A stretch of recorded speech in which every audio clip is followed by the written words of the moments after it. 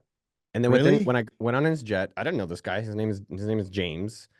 Then I went on his jet and I was like, "Where are you going?" He's like, "I'm going to Boston." I was like, "You think I can come with you?" He said, "Sure." And then I got to interview him. That video got, I think 5 million views. And what's more interesting for everyone is I didn't have some secret. You don't have to be tall to be successful in business. You don't have to be good looking to be successful in business. You don't have to be anywhere in the world to be successful in business. It's universal, which is really the only sport that's equal. Mm, And the only difference that I did is I went out and started it, right? I went out to an airport and I just asked someone. And because of that, I got to go on a private jet, which is, if you ever looked at private jet flights, they're like that. I think that flight alone was about $100,000. And that's just because really? I asked. Yeah, I wanted to go to Florida was it in December to see my girlfriend's family. It's like $20,000 each way. I was like, shit, I need to find someone to go to Florida and ask them. It's a lot more That's expensive to pay wild. for it yourself. But the only thing I did was I started, which people can do today, and I asked. And then yes, there are other steps that people need to be mindful of. Like, I think you did a great job with your events. But the Yeah, and fear, you learn along the way, right? 100%, you keep getting better and better, and the fear is never as scary as it seems. And I think you said it really well. Like, if you do it in silly ways, like, the coffee challenge, people think about it and they're like, I don't know, just commit right now. Next Right. time I buy anything, I'm going to ask. And then you do it and then text me. Well, no, no text. I don't want to get my number. But at Noah Kagan, like DM me, slide my DMs, Twitter, whatever. I'd love to hear how people respond. And I always ask the same question. What'd you learn about yourself? Mm, What'd you learn about yourself? And they always learn, wow, it was never as scary as I thought. And I'm so much better than I realized every single time. yeah. Just for Yeah. stupid, silly coffee. That's cool. We do that occasionally in our group too. Same concept is you can't ask for anything or buy anything without asking for a discount. And I love it. it's that what I found outside of learning about myself and these guys learn about themselves is how often you'll just save money just by asking. Like it's amazing. It's like, oh, I didn't really think you'd say yes, but thank you. Like it's pretty wild if you just go ahead and assert yourself what you can get. I mean, I think the same can be true about business. The same can be true about dating. You know, you see that beautiful woman, you ask her on a date, and she's like, yes. You're like, oh, wait, I didn't expect you to say that, but it happens. Yeah. It's wild. Yeah, you got me thinking the same exact thing, right? Just like I remember there's definitely been a few people where I was like, "Really? You said yes?" Like I wasn't expecting I wasn't Yeah, expecting yeah, yes. And I think people might, I don't know if they zone out, but you really have to think about this is literally everything in life. You want to raise, like a woman at work, I don't want to say her name, but she sent me this message like, "Hey, we need to talk." And I was like, "Oh no, what do you want to talk about?" And she's like, "I want to raise." And I was like, "Oh yeah, tell me more." And she's like, and she put together a 3-page document showing market rates, showing everything she's done, showing the amount of money she's helped create for AppSumo.com and the business. And she's like, I think this is what I'm worth. And I've created a lot of money for the business. I think, I deserve an increase around it. And I was like, hell yeah, you do. That was a great ask. And this applies for a raise. This applies for applying for jobs. This applies for getting a relationship. And it applies for starting a business too. I think one thing I've noticed as well is that, and I'm very sensitive to the way I'm saying this, so I need to think this through a little bit, and maybe we can discuss. Is you're most people are afraid of confrontation. So if you're not going to ask for a raise, it's because you don't want to be a raise or a discount or the woman on a date. It's because it's confronting, right? It's not negative. It's just a confrontation. Well, if you're afraid, I can assure you the other person's afraid as well. So if you go in and ask your boss, like, hey, I'd like a raise, they don't want to confront either. And so a lot of the times they're just willing to say yes, just, hey, like, fine, whatever. Is that what it takes? Good. Because they want out of the situation as well. And I'm not saying that we necessarily take advantage of, like, exploit that necessarily. But what I do want people to understand is that the person who takes initiative wins because most people play the passive game of life.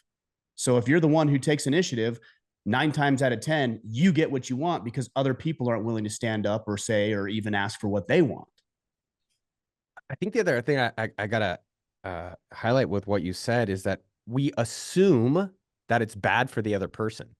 Mm, Like $1 Million Weekend, I know it fucking works. I did it for 48 hours. I had this other guy, I flew him in. He lived in my guest house. He did it for 48 hours.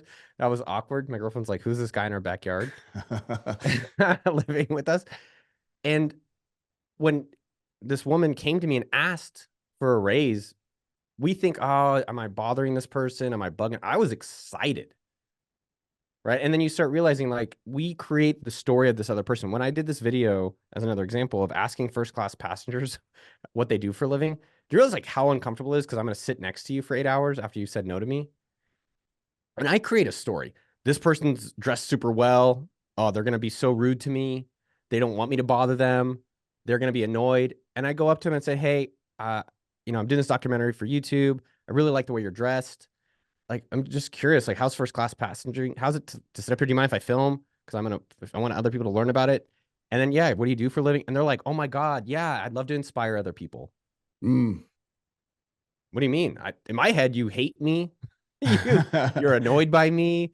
And that is the thing that we do when we're selling, right? Or asking. But really, it's just learning. And this rejection is not, and I think if the rejection is not such a scary thing and the rejection might actually be a good thing, like, oh, well, if I'm going to ask him because I think it's not a bad thing, maybe I'll learn something and maybe something good will happen. Or if anything, it's a very brief moment of discomfort. Very, very brief. That fades. But the opportunity and the upside of what you can get is really, really unlimited. I think that plays in nicely to what you were saying about having some confidence. I thought that about business because every once in a while, I'm sure you get this too. Guys are like, "Oh, I can't believe you charge for this. Don't you care about people?" I'm like, yeah, why? I don't understand how those things are separate. I can care for people and for what I'm doing and believe my message is powerful and get paid for it. That doesn't compute for me. But I think that the important thing to realize is have some confidence in yourself and know that if you're offering a service, for example, that it's worth something. It's valuable. If I didn't think it was valuable, I wouldn't ask. But I ask for the sale. I ask for people to join our Iron Council. I ask for people to come to our events Yes. Yes. because I know that if they do it, it will serve them and their life will be better in some measurable way. Yes. Yeah. If you're lacking confidence, help someone else. Mm. And so when I started this book, I'll even say, like I helped with Facebook. I helped build mint.com. I've done so many different businesses. A lot of them have failed, but a few like AppSumo.com, we did $76 million in sales last year. Did you Started, really? yeah. That's one of the early apps. I don't know if you knew that. That's one of the very early apps I used when I started this in 2015. AppSumo? Yeah. Oh no, Sumo. I think Sumo Me. That was another thing. Yeah. That was a $6 million business. Sumo Me. That's what it was. Yeah, That's we right. just sold that one for about 2 million last year. So That's a new amazing. owner, so that, which well, it was at 6 million at peak. So I've done that. TidyCal.com is our Calendly alternative. That does about last year. That did I think 1.1 million. Brand new product. So like I'm pretty good at this. But I was like, I don't know if I can put together a book to help others. Mm. I'm insecure. I don't know if I can really do it. Right. And that's everyone. There's no anyone who's fucking full of shit trying to pretend like they know everything. Like they wake up and they take shits just like all of us. Like I have a nice, at least, I'm taking a shit on a nice toilet at home. I would say that. I really love my toilet. And, Heated you know, seats, bidet style. oh, dude, it like hugs me in the morning. It's like, good morning, I see Noah. some of those toilets. I walk in. I'm like, what do I do with it? I don't know how to No, use that thing. if I you get ever visit intimidated. Austin, if you ever visit Austin, I'd be honored for you to sit on my throne. I'd love for Awesome. it. Like I'll when take people you come up on over, that. it's such a weird thing, but I'm like, dude, no, use this other toilet. I Go need you check this to out. enjoy yourself. I see No, some so that they look like R2D2 or something. I'm like, I don't know what to do with that thing. I just need to use the bathroom. you just buckle in, dude. Buckle in, let it do its job, dude. It's there for you.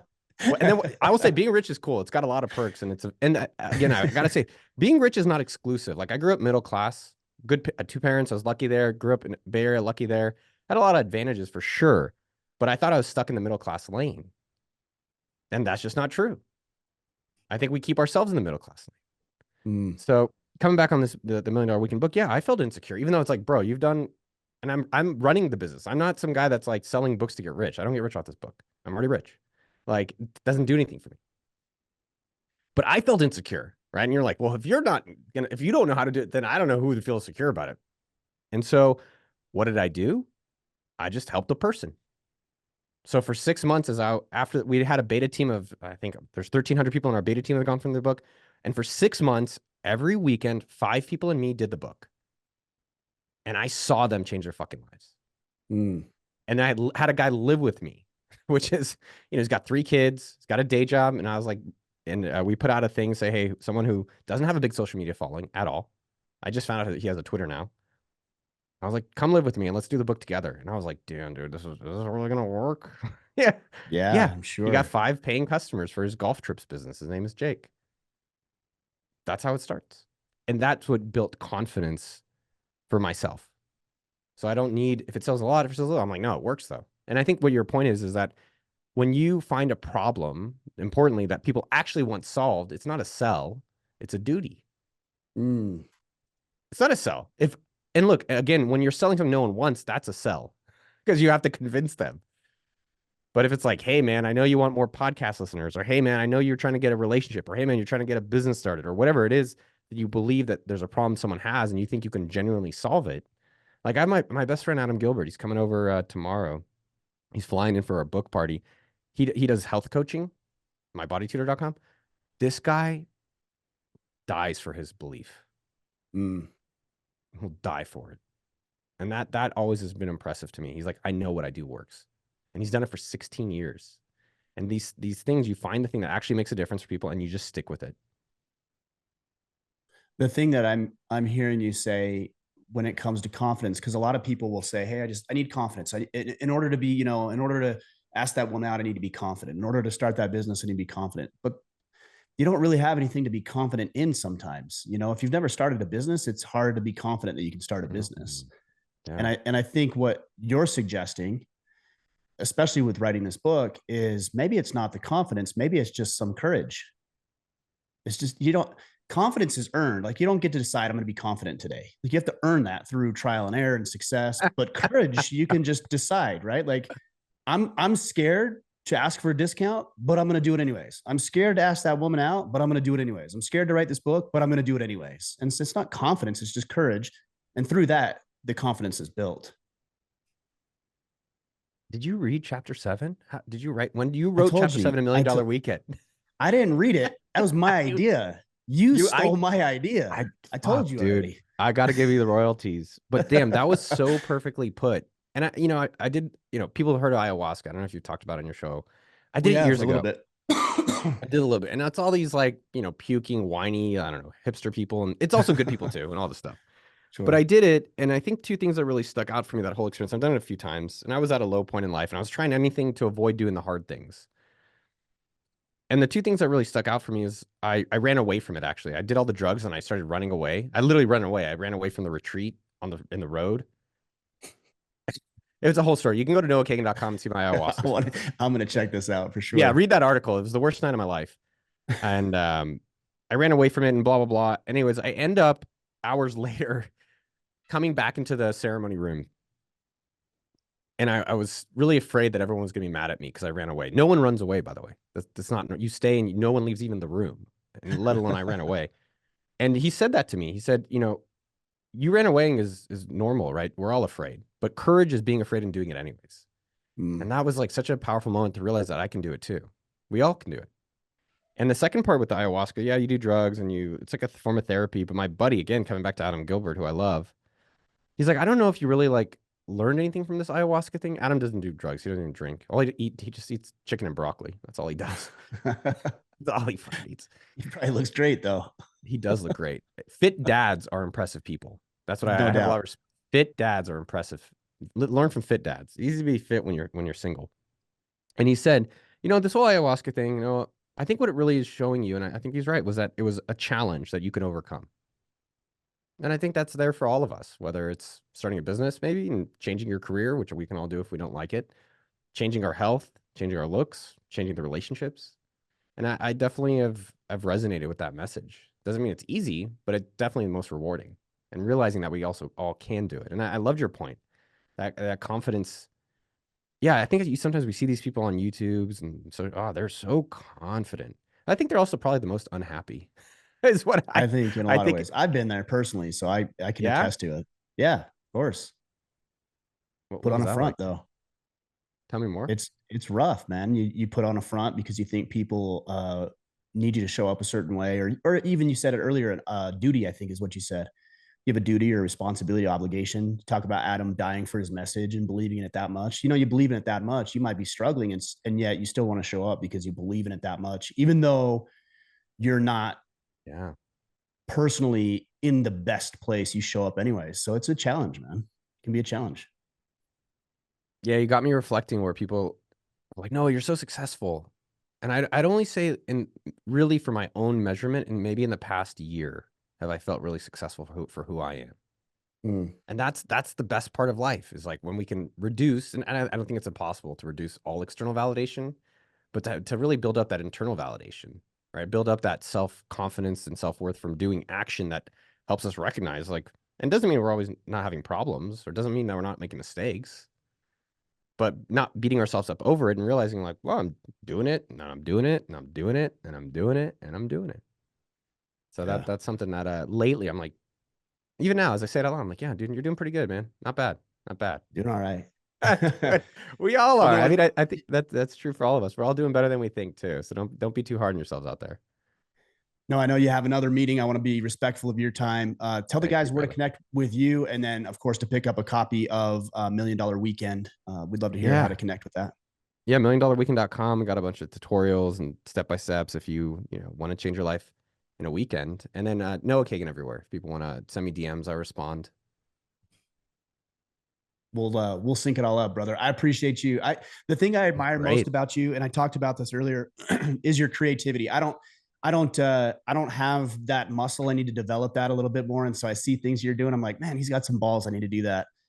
So I appreciate your work, especially early on with me using your programs, businesses, apps that help Thank you, man. me in ways that you may not be aware of. I appreciate you. I appreciate our friendship. Thanks, brother. Thank you, man.